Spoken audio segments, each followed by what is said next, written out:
Hello everybody! This week I'm bringing to you another language learning tip. Hopefully, if you haven't heard of this before, it'll be of use to you. Have you ever heard of laddering your languages?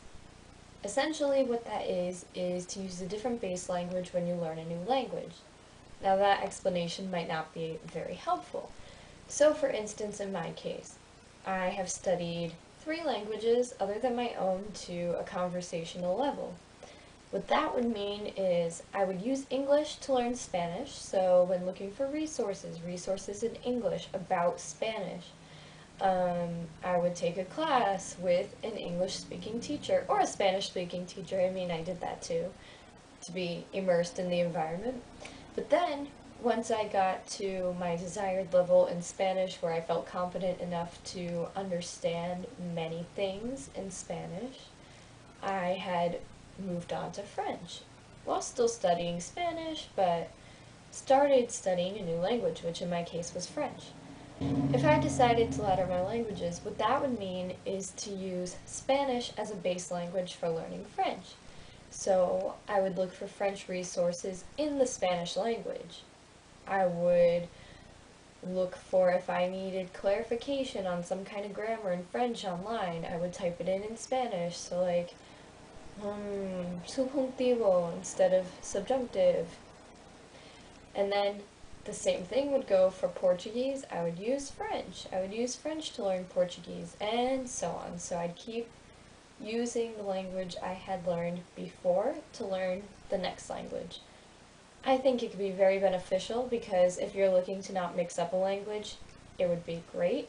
You could kind of separate the two instead of having them mashed together, which maybe it sounds confusing to you, like, why wouldn't they mash together? You're reading both at the same time, doesn't that make your brain spin and everything? If you have a decent level in the language you're using to study the other one and you're not starting out at the same level for both, then you should be okay because you won't mix them up. You already have them separated in your mind. It's also good because it strengthens both the language you are learning and the language you are using to study it. Maybe there's a vocab word that you didn't know before in the language you're using to study the next language, and you're learning a little bit of vocabulary on the way as well. So how can you apply this laddering method to your life? I've tried it. I haven't solely used it to learn a new language. I have yet to do that. But with Spanish, I mean, when laddering languages, depending on the language you're using, it can open so many more doors than if you were just using English or whatever your first language is to learn another language. In the case of Spanish, it's widely spoken, and there are plenty of languages that are popular, and there are resources used to learn these languages that may exist in Spanish and not in English. Maybe someone explains something better in Spanish than in English about the language that you're learning.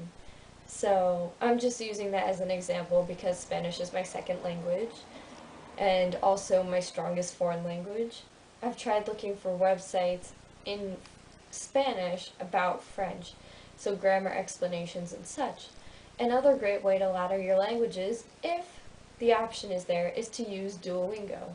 I've used that app before to study a couple of languages. I've used it for French and for Portuguese, and I also plan on using it for Korean when the course comes out. I didn't use what would have been the order to ladder my languages because I did, of course, English, Spanish, French, Portuguese, but what I did was I used Spanish to learn Portuguese for the sake of not mixing up the two. I knew French was different enough in sound and vocabulary that I wasn't going to mix the two up. I thought I had a decent level in both, and also there was the fear of, oh, maybe my French isn't as strong as my Spanish, I'd feel better using that. So I didn't ladder directly in order, I skipped a rung, but what I did was I used the Spanish course for Spanish speakers to learn Portuguese. So when I was translating sentences and translating vocab words, I translated from Spanish to Portuguese and from Portuguese to Spanish. And this was good because it helped me separate the languages in my head. if I was mixing them up, I'd get it wrong, because Duolingo goes on that system of you lose if you get a certain number of questions wrong, and I didn't want to do that, and you have to be right in order to move on in your lessons. So for me, that helped personally.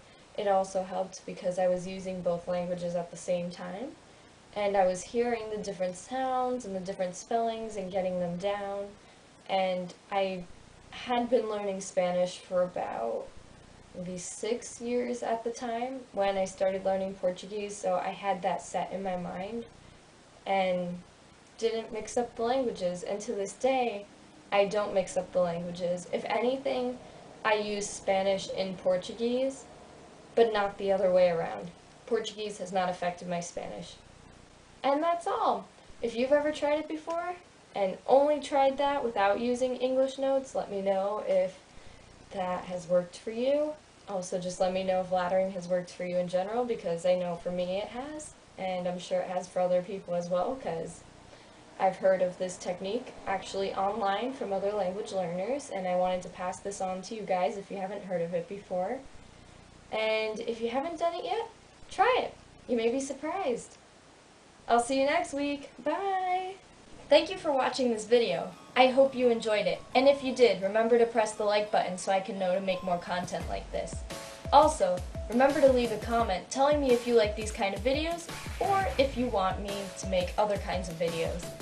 Also, remember to subscribe so that you can know when my new videos come out. They come out every week. Also, you can check my blog for other content on travel and language learning, and you can check my Twitter for updates.